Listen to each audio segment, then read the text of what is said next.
40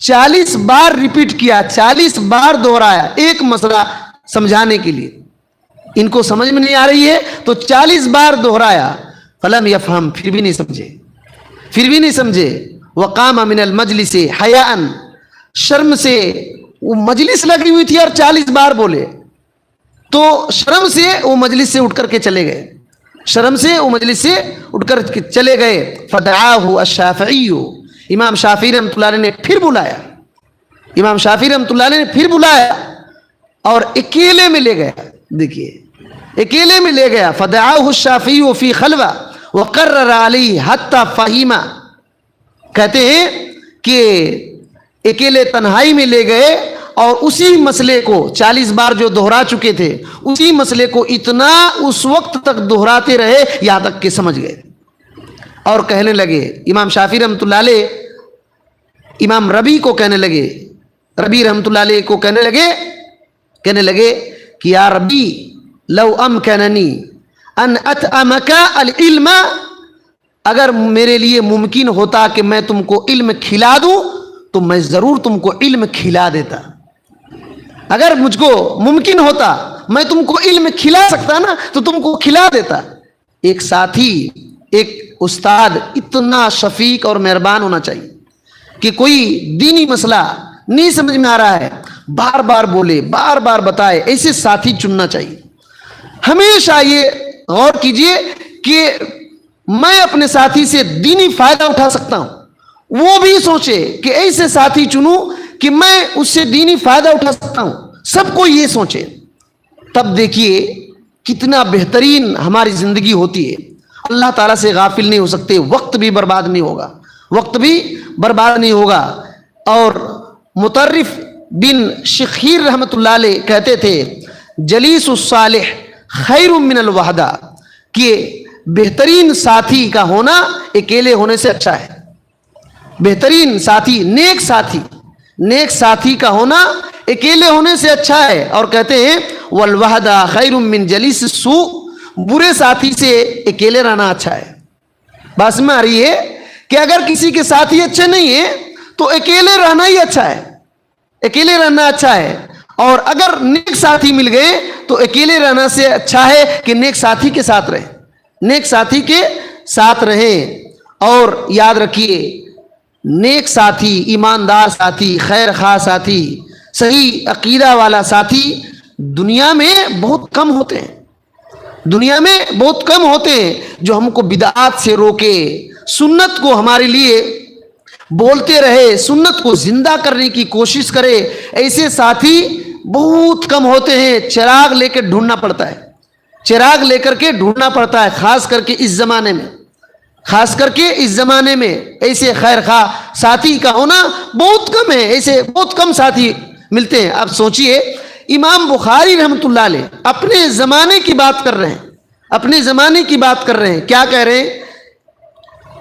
امام بخاری رحمۃ اللہ علیہ کی بات کو خطیب بغدادی رحمۃ اللہ علیہ نے الجامع لاخلاق الراوی و آداب السامع کے اندر ذکر کیا ہے. اس کے اندر ذکر کیا ہے, امام بخاری رحمۃ اللہ علیہ کہتے ہیں افضل المسلمین رجل احیا سنتا من سنن الرسول صلی اللہ علیہ وسلم. کہتے ہیں مسلمانوں میں سب سے افضل وہ آدمی ہے جو رسول اللہ صلی اللہ علیہ وسلم کی کسی سنت کو زندہ کرتا ہے. مسلمانوں میں سب سے افضل وہ آدمی ہے جو رسول اللہ صلی اللہ علیہ وسلم کی سنتوں میں سے کسی سنت کو زندہ کرتا ہے جو سنت مر چکی بولے تو لوگ بھول چکے ہیں. اس سنت کو وہ برتتا ہے اور اس پر عمل کرتا ہے, زندہ کرتا ہے, لوگوں کو بتاتا ہے, وہ مسلمانوں میں سب سے افضل ہیں. اور کہتے ہیں فَاصْبِرُوا یا اصحاب السنن, اے سنت والے لوگوں تم صبر کرو رحمکم اللہ, تم پر اللہ رحم کرے گا. فَإِنَّكُمْ أَقَلُّ النَّاسِ. امام بخاری رحمۃ اللہ علیہ نے اس وقت کہا تھا کہ سنو, تم لوگوں میں سب سے کم ہو. کون لوگ؟ جو سنت کو زندہ کرتے ہیں, سنت پر عمل کرتے ہیں. زندہ کرنے کا مطلب یہی ہے سنت کو عام کرنا، عمل کرنا، اپنے ساتھیوں کو بتانا، خیرخواہی کرنا، ایسے ساتھی چننا. ایسے ساتھی ہرگز نہیں چننا چاہیے جن کے دلوں کو اللہ غافل کر دیا ہے اپنے ذکر سے، اپنے ذکر سے غافل کر دیا.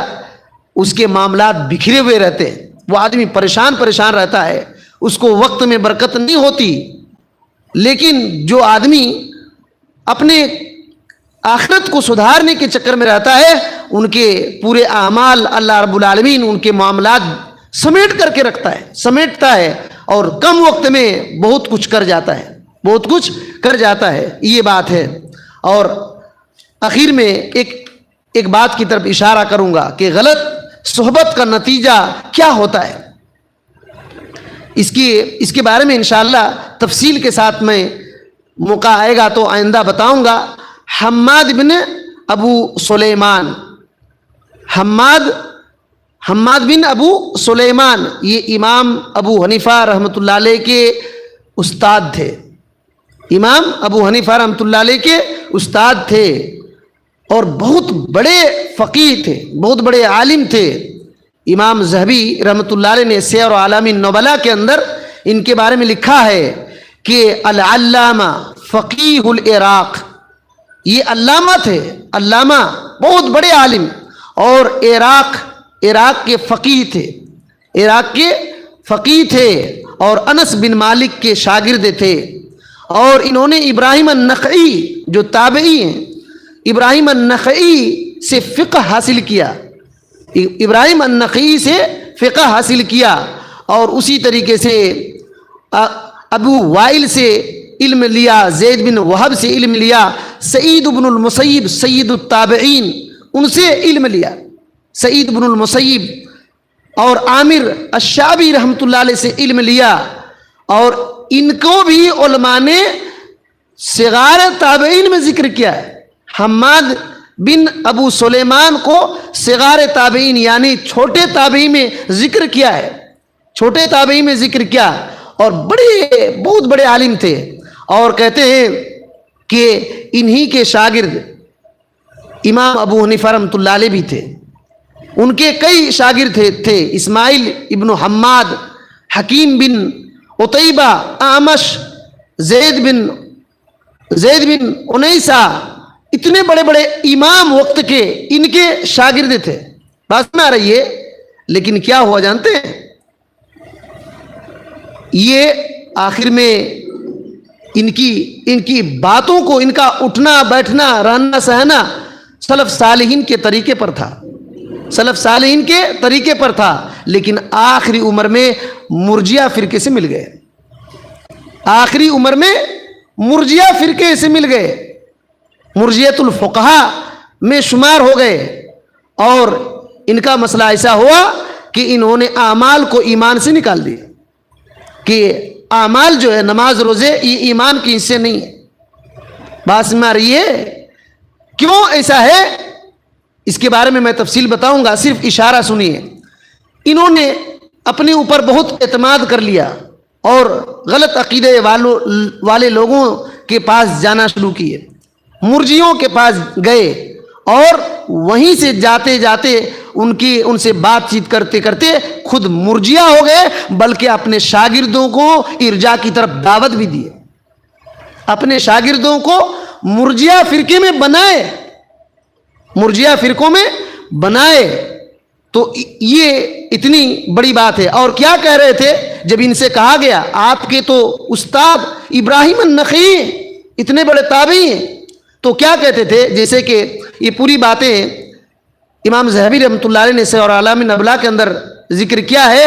کہتے ہیں خلف بن خلیفہ نے ابو ہشام سے ذکر کیا ہے. وہ کہتے ہیں کہ اتیت حماد بن ابی سلیمان فقلت، میں حماد بن ابو سلیمان کے پاس آیا اور میں کہا ما هذا الرأي الذي احدثت لم يكن على عهد ابراہیم النخعی.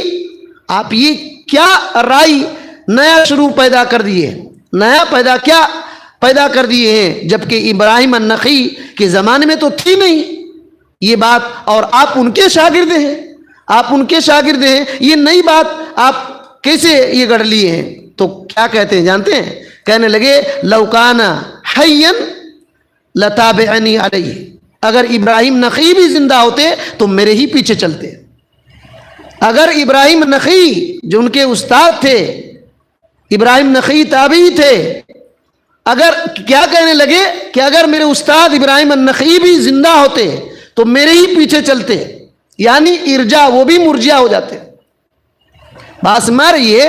مرجیا فرقوں میں چلے گئے، اپنے شاگردوں کو مرجیا کی طرف دعوت بھی دیے، ارجا کی طرف دعوت بھی دیے، اور جب کہا گیا کہ آپ کے استاد تو ایسے نہیں تھے تو استاد کے بارے میں بھی کہا کہ اگر میرے استاد زندہ ہوتے تو میری اتباع کرتے، میری رائے کو مانتے۔ اب سوچیے کہ یاد رکھیے، خود اعتمادی، اپنے اوپر یہ مت سوچیے کہ میرا ایمان بہت مضبوط ہے، کسی کے پاس بیٹھوں اٹھوں علم لے لوں کچھ بھی بگڑے گا نہیں۔ بھول جائیے، یہ غلط فہمی ہے، بھول جائیے، یہ غلط فہمی ہے۔ کتنے کتنے لوگ غلط عقیدہ والے لوگوں کے پاس صرف بیٹھ اٹھ کر کے ایک بار بیٹھے دل میں فساد مچ گیا، دل بگڑ گیا، اور بعد میں صحابہ کرام کو گالی دینا شروع کیے، امیر معاویہ کو گالی دینا شروع کیے، اور تمام صحابہ کرام کو کہا کہ یہ ایسے تھے ویسے تھے، برا بھلا کہنا شروع کیا۔ شیعت کا رس دل میں آ گیا، شیعت کا رس دل میں آ گیا۔ اور اس وقت کے جو بڑے بڑے کبار علماء ہیں، کبار علماء ہیں، اور ان کے راستے پر جو بھی اہل حق، اہل سنت والجماعت، اہل الحدیث جو علماء ہیں، ان کو بھی برا بھلا کہنا شروع کیے، ان کو بھی برا بھلا کہنا شروع کیے۔ یاد رکھیے، علم سیکھنا ہے، صحیح اچھے اہل حدیث علماء سے علم سیکھیے، الٹے سیدھے علماء سے مت پڑھیے، ان کی مجلسوں میں مت بیٹھیے، ورنہ کب کہاں گمراہ ہو جائیں گے تو معلوم بھی نہیں ہوگا۔ حماد بن ابو سلیمان کی طرح آپ، ہمارا علم نہیں ہے، لیکن غلط لوگوں کے پاس بس جانا آنا ہوا، اور ان کے علم، اپنے علم پر اعتماد اور بھروسہ کر لیے تو آخر میں مرجیا بن گئے، مرجیت الفقہا میں۔ کیونکہ ایک مرجیت الفقہا کی جو مسئلہ ہے وہ ہلکا ہے مرجیت الاعتقاد سے۔ ایک تو مرجیت الاعتقاد ان کا بڑا مسئلہ ہے، مرجیت الاعتقاد کا بڑا مسئلہ ہے۔ تو آپ سوچئے کہ ایسے مسئلہ پھنستے ہیں۔ اللہ تعالیٰ سے ہمیشہ ہم یہ دعا کرتے رہنا چاہیے کہ اللہ تعالیٰ ہم کو سیدھے راستے پر چلانا۔